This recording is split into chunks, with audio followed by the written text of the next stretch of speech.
Hello, Elizabeth here, and today I'm going to show you how to fill a double-walled tumbler with rhinestones. This is very different from a traditional rhinestone tumbler, but still gives a gorgeous and sparkly finished product.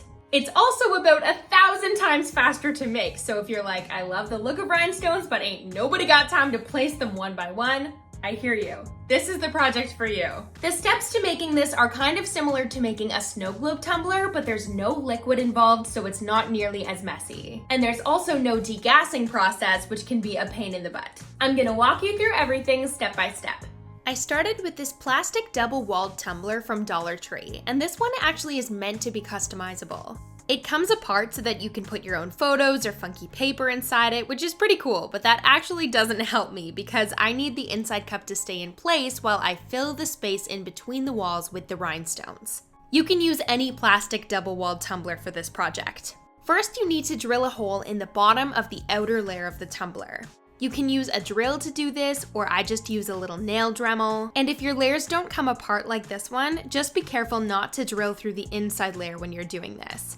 The hole needs to be big enough for your rhinestones to fit through. Once that was done, I reassembled my two layers. It's helpful to wrap some tape around the bottom of the tumbler to create a barrier that will contain the rhinestones. I'm using these 3mm Amethyst AB rhinestones, but you can use any rhinestones you like. Next, you can pour them over top of the hole you drilled, and you can manually shake and push the rhinestones in with some tweezers, but a really great hack for this is to use a massage gun to rapidly vibrate the side of the cup. It works wonders to make sure nothing is getting stuck and to fill the cup super fast.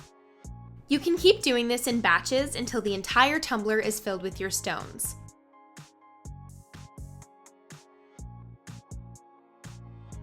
You may want to keep a pair of tweezers handy in case you have any clogs and need to manually move some of your stones around.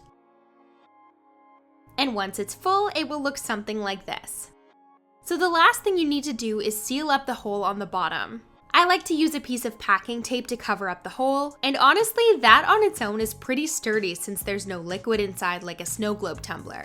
So if this is just for your own personal use and you're careful when you wash the tumbler, you could probably just leave it like this with the tape and just replace the piece of tape if necessary as it wears out. But for a nice sturdy seal, you'll want to apply a layer of resin over top of the tape and cure it. I like to use UV resin because it cures super quick with a UV light, so I just pour a layer right on top, and usually there's a little dip in the bottom of tumblers like this where the resin can just pool over the hole. And then I cured it with my UV lamp. And here is the final result.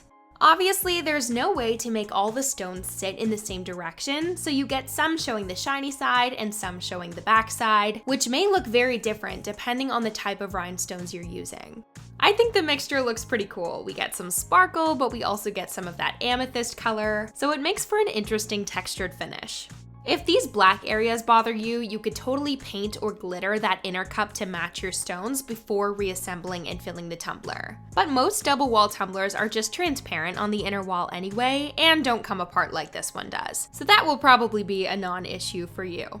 At this point, you could also add some vinyl decals to the outside of the cup if you want to, with those rhinestones as the background. You could also use multiple different colors of rhinestones or do an ombre effect. There's a ton you can do with this technique, so if you'd like to see some more variations of these tumblers, leave a comment and let me know what I can make for you. I hope you found this tutorial helpful. If you enjoyed this video, I would love for you to subscribe to my channel and leave a comment letting me know what sort of project you would like to see next. See you later!